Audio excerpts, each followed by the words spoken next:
Hey, what's going on everyone? I hope you're all having a fantastic day.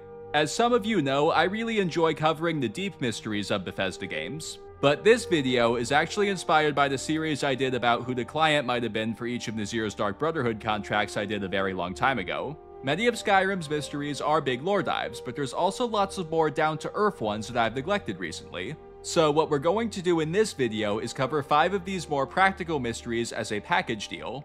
First things first, everyone please join me in welcoming all the recent newcomers to the channel. Welcome everyone, I'm Rosie, I'm so happy you guys like my content, and thank you for subscribing. Links to my socials can be found in the description below, and I always greatly appreciate it when you share my content with other fans. The 2 best places for that are the official Skyrim subreddit and the BGS Discord server. That gets my content in front of a lot of eyes, and that's extremely helpful to the growth of this channel. Now here are 5 unsolved mysteries that you may have forgotten about in the Elder Scrolls V Skyrim. First on our agenda, who exactly is Louis Letrush? In case you've forgotten, this is the man that conspires with Sibby Black-Briar to steal a horse named Frost during the quest Promises to Keep. But we never really get any details about why Louis wants Frost.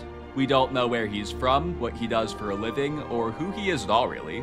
However, the quest does offer some vague clues. When it comes to dealing with the miscreants of Skyrim, there are very defined threat levels.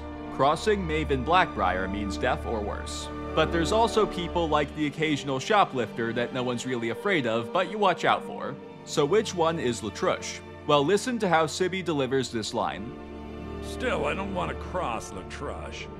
It's like, meh, he'd rather not betray him if he doesn't have to, but he's not afraid of Louis. We can also get an interesting tidbit of info from Maven. After talking to Sibby, you can actually sell him out to his mom, and this is what she'll say. Don't tell me. Sibby and Louis Letrush? Well, Sibby is in jail, and Letrush is certainly welcome to try. My hired help is more than a match for him. Really? Now that is interesting. Then you should know that Louis and I have a certain history. Tell you what, go along with his plans for now. I'll keep an eye on you both, and when the time is right, I'll settle accounts with Louis. So this seems to further assert that Letrush is not a menacing adversary. Maven's very confident that he's not getting through the mercenaries she has stationed at the estate. But unlike Sibby, she's very willing to cross him. In fact, if you do sell Louis out to Maven, she will arrange to have him killed.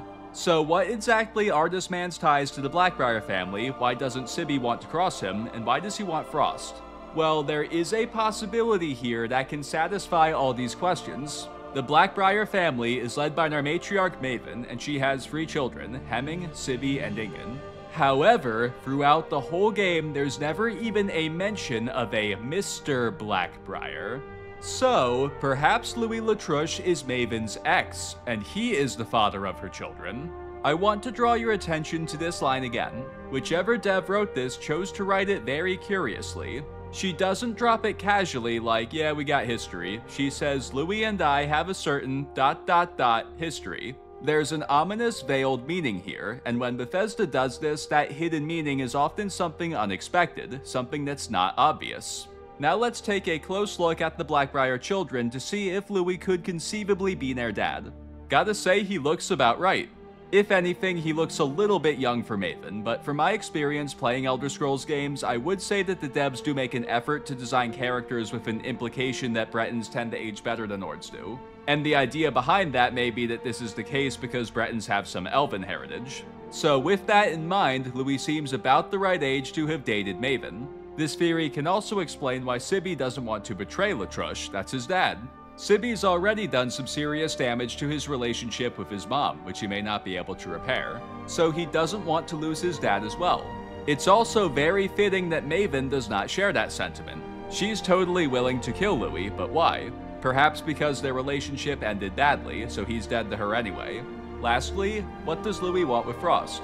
Well, there's the obvious answer that Frost is valuable. By the way, there's a little Easter egg here. The breeding papers say that Frost's great-grandsire was named Sleipnir, which is the name of Odin's horse from Norse mythology. Former BGS dev Will Shen is a big fan of Norse myths, so he likely wrote this. But Letrush may not want Frost just for his breeding value. He says something peculiar if you pass the intimidation check. Now, wait a minute. No need to do anything drastic. Look, keep the horse, all right? then we all walk away happy. So he's happy leaving without Frost? Wasn't getting this horse the whole point? Well, maybe not. Perhaps Louis' main objective here is he just wants to stick it to his ex. Why else could he possibly be satisfied walking away without the horse? So yeah, my guess here is that Louis just wants to spite Maven, and any profit he gets from Frost is just icing on the cake. In summary, I think this theory is very fitting. As of now, I don't have a better answer for who the father of the Black-Briar children is, and I like it. Hence, I'm going with Louis Letrush is Maven's ex and he is the father of her children. However, Louis' story doesn't end here. He plays a role in our next topic as well, which is what's Lillith Maiden-Loom's connection to the Black-Briar family? For those who don't know, Lillith owns the Whiterun stables, and in passing she'll often drop this dialogue. My friend Maven and I, have you met Maven in Riften? We know our place in this world. Know the place of others, too. So she claims to be friendly with Maven Black-Briar, and she implies that like Maven, she is also good at manipulating society to her benefit. So folks, considering everything I found on her, it's pretty clear that Bethesda had plans for this character that got cut. Seemingly pretty early in development too, since there isn't much to be found in the game files about her. But there is an interesting tidbit of information from there we should discuss. The game files mention a faction called Whiterun Maiden-Loom Manor. So it seems like Bethesda originally planned for the Maiden-Loom family to have more members and for them to be fairly well off. My guess is they were supposed to be the owners of a classy horse vending business, because both Lillith and Skolvar are quite proud of the horses they sell here. Also, Whiterun is largely inspired by the city of Edoras from Lord of the Rings, which is often associated with horses. So considering those things, I believe that Bethesda's original plan was for this Whiterun Maiden-Loom Manor faction to be a pretty high-caliber horse vendor, but early on in development, they reworked the idea into what became the Whiterun stables. But what's Lilith's connection to Maven Black-Briar, and how does this pertain to Louis Letrush? Well, if you let Louis take Frost at the conclusion of Promises to Keep, he'll ride off over the horizon, but have you ever wondered where he actually goes? Well, guess what? He takes Frost to the Whiterun stables. But why? Well, this conversation between Lillith and Skolvar may hold that answer. Everyone in this city is so on edge. I could use some good news, Skolvar. Ha! 4 more geldings sold. Sound like good news to you? Indeed. I do hate to admit it, but if nothing else, all the fighting lately has been a complete blessing to this business. Aye, that it has. Trust me, Mum. Once you've killed a man from a horse, you'll never want to fight on the ground again. Ain't no going back. Why, thank you for that most colorful assessment, Skolvar. So we'll be needing fresh horses then. Aye, Mum, that we will. Mares, stallions, donkeys. I don't think it matters. Pretty sure I can sell any steeds we get. Excellent. I'll send the proper letters then and have some fresh horses delivered straight away. Looking forward to it. They need new horses, and Frost is a valuable breeding horse. So, I believe that Lillith and Louis made a deal. She needed fresh horses and had a reputation to uphold, and he wanted revenge. So they conspired to steal Maven's prize stallion so that Louis could get some payback and so that Lillith could breed Frost with her mares. Perhaps Bethesda had originally planned for there to be a little home for Frost attached to Maiden-Loom Manor, but since they scrapped that idea, they decided to just have Frost disappear. As for Lilith's connection to Maven, my guess there is they're meant to be friendly rivals, sort of like Sherlock Holmes and Professor Moriarty. And that's probably part of why Maven is so willing to let Frost go. It's curious that she owns a valuable breeding stallion, yet there are no other horses here. So maybe horses were really Louis' thing when they were together, and now that they're not, Maven does not wish to continue caring for Frost. I mean, if you tell her about the scheme, she immediately knows Letrush must be behind it, so if she knows that, then I don't think it's much of a stretch that she may have some idea of what his plan might be. She probably figures, oh, he's more than likely bringing him to Lillith, she takes good care of her horses, and it's not like I have need for Frost anyway, why not let her have him? Eventually I'll pull something on her anyway, then we'll be even. There's also a conversation Lillith has with Fralia Greymane that we should look at. She talks to her about purchasing a silver locket to hold a folded up letter. Perhaps she intends to use this locket to store Frost's lineage papers. It's a decent idea, but I actually don't think this is the case. The way the lines are delivered makes it seem like they're speaking in code. So my best guess here is that this is part of an unfinished idea that only exists on paper somewhere in the Rockville studio. Maybe this idea was somehow connected to Frost, maybe it was some other Maiden-Loom Manor thing, who knows. Regardless, there's a lot more to this elderly woman than meets the eye. Next up, if you insert the Ruby Paragon into the gate here, it will open a portal to the Forgotten Vale Forest, where you can find a Falmer Warmonger that carries a fascinating shield. Once you loot it, you'll discover that it's called Auriel's Shield. The fabled weapon Auriel's Bow comes up a lot throughout the Dawnguard questline, but no one says anything about a shield. So what is this thing and what's its story? Well, there's a mention of Auriel having a shield in the monomyth, but this item actually predates this book. There was an Auriel's Shield in the Elder Scrolls Arena, the very first Elder Scrolls game. Here's a description of it from the Codex Scientia, which is a hint book for Arena. Auriel's Shield, an ebony shield said to have once belonged to the quasi-mythical elvish deity Auriel, can make its wielder nigh invulnerable. In its resistance to fire and magic, Auriel's Shield is unsurpassed. To defend its wielder from any attacks it cannot absorb, the shield lends him or her health. Like many artifacts of Tamriel, the shield has life and personality of its own and does not feel bound to its user. A popular fable tells the tale of it abandoning one wielder in her greatest hour of need, but this is perhaps apocryphal. So this was originally an ebony shield, which is likely why there is another asset called Auriel's Shield in the game files that uses the ebony shield model. My guess is that Bethesda made this one early on, but eventually decided that they really wanted Skyrim's Auriel's Shield to go with the ancient Falmer outfit, so they made a unique model for it. And that bit about absorbing attacks is likely the inspiration for its unique enchantment. It stores power received from attacks and unleashes it in power bashes. There's also this line about it having a mind of its own, which I think is an ominous explanation as to how an Auriel's Shield ends up in most of the games. There's one in Arena, Daggerfall, Morrowind, and Skyrim. Also, the design for them changes in each game, which means either it's one shield that changes in appearance or that there are multiple Auriel's Shields. There's lots of items like that in Elder Scrolls because this series is 30 years old, so naturally with tech evolution over time, item designs have gotten more detailed. And this mind of its own thing is simply a lore-friendly explanation for that. Though for some items, perhaps there are actually duplicates because some are knockoffs or something. For Auriel's Shield, I'm going with it is the same one over and over based on that description from Arena. So that's the story behind this glimmering shield, and I think we'll see this item again in future games. Now we have the curious case of Konahrik. Once you have all 8 of the other Dragon Priest masks that can be found in the base game of Skyrim, you can bring them to this structure called Bromjunar Sanctuary. And by using the wooden mask found here, you can travel to what's seemingly the past and place the masks on each of these butts of them. This will cause the dragon's mouth to open, revealing another mask called Konahrik. But who is Konahrik? The other ones are named for the Dragon Priest they belong to, but there is no Dragon Priest in the game or in lore named Konahrik. So folks, when I'm conducting investigations for my fan theory videos, I sometimes end up stumbling into something bigger than I was expecting. This was one of those times. I've uncovered a whole lot about Konahrik and Bromjunar Sanctuary, and explaining all of it is going to take a while, but I have a shortened version for you now. We are Konahrik, it's the last Dragonborn. This is a fairly common theory, and there's a number of things that support it. Firstly, the thing that defines our character in Skyrim is being Dragonborn, a gift which is said to be bestowed upon mortals by the dragon god Akatosh. And to get Konahrik, we must open the dragon's mouth. The dragon bestows this shiny gold gift upon us. Another thing that supports this from out of game is that during a QuakeCon 2012 panel, former BGS developer Joel Burgess said that he originally intended to make Bromjunar Sanctuary a player home, but he simply never found the time to do it. As for who left this golden mask here for you and why, there are 2 likely possibilities. My first idea is that this whole thing could be some elaborate succession plan by the Dragon Priest that would go into effect in the event that Alduin and/or all the dragons were defeated by the Tongues. Remember, the dragon cult's allegiance to Alduin is more out of reverence than out of loyalty. They obey and worship him because he's powerful.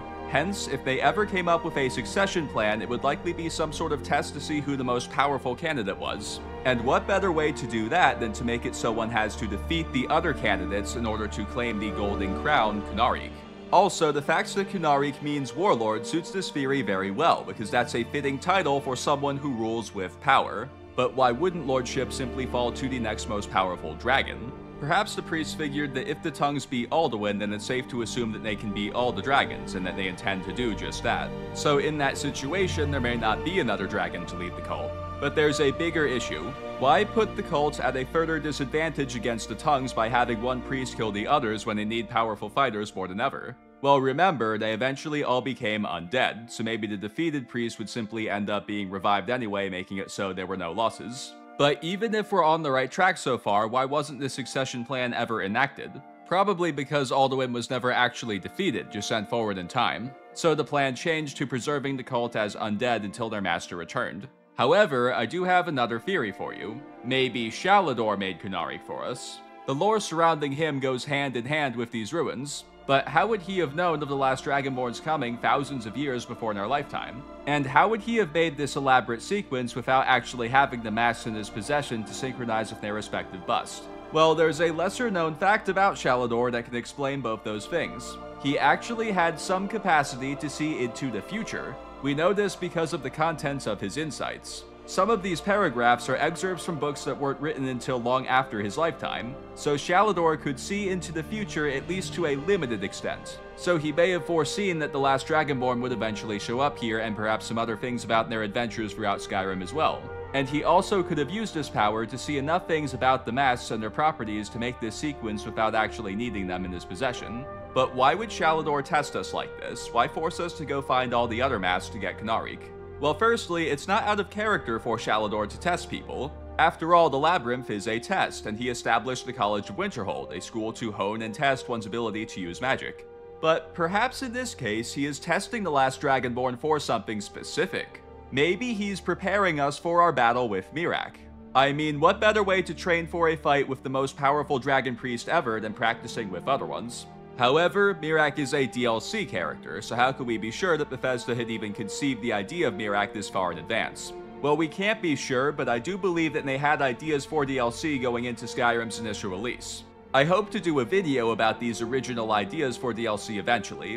What I'll say now is I do think that they always knew they wanted to do something with Hermaeus Mora and Apocrypha. It's hard to further speculate if Miraak was always part of that plan, but I think it's very possible that a Dragon Priest antagonist was always in the cards for a DLC. So yeah, perhaps Shalador made this elaborate sequence with the masks to make us wonder what will happen when we find them all, thus incentivizing us to track down and defeat Dragon Priests as training for our battle with Miraak. And Konahrik is simply a way to reward us for doing that, and it's also handy against Miraak. I really like both the theories I presented here. As for which one I think is right, I'll tell you in a future video. Moving on, every once in a while you may discover skeletons in odd places throughout Skyrim. There's a handful of them that are in bodies of water, including under the bridge into Dragon's Reach and near the smithy in Markarth. So what's going on here? Is there some secret water monster killing these people? Maybe there is, but there is a more practical explanation. One of the assassins you'll meet during the Dark Brotherhood questline is a Dunmer named Gabriella, and she offers some interesting advice for killing the gourmet. You've been directed to dispose of the gourmet's body, is that correct? I often find water to be a suitable hiding place. A lake, a pool, the sea. So, in light of this, we now must consider that each of these skeletons could be a victim of Gabriella's. That's probably not the case for every single one, but I certainly think it is for a few. If you've seen Camel's video about Narfi, then you know that he believes Rada was killed by Gabriella, and I think he's right. Also, if you've seen my video about the mother of Balgruuf's children, then you know that I believe this skeleton pertains to that mystery. At this point, I'll stick to what I presented in that video. If anything, maybe the individual I suggested killed this person actually in fact hired Gabriella to do it. Lastly, in the first video I did about who the client was for each contract, I theorized that this one near Anga's Mill pertains to the Enodius Papias contract. Perhaps Gabriella is responsible for this death, and now poor Enodius must pay the price. And with that, we're going to conclude. You know, folks, with the Elder Scrolls 6 looming over the horizon, a question I often ponder in anticipation of doing like things I want in Elder Scrolls 6 kind of content is what makes Skyrim so perfect? What about this specific Bethesda game just works? And I don't think there's only one answer, but one thing that I think contributes to it a lot more than most analysts realize is that Bethesda spent a lot of time on the small things for this particular game. They put a lot of effort into things like the relationships between the characters, everyone's role in the atmosphere of Skyrim, items having backstories, etc. There's an endless amount of things to read into in Skyrim, so no matter how many times we play, there's always more to discover. Thank you all so much for watching. Please smash that like button, subscribe to stay tuned in on future content, and share this video so that other fans can see it. Thanks again, folks, and I will see you next time.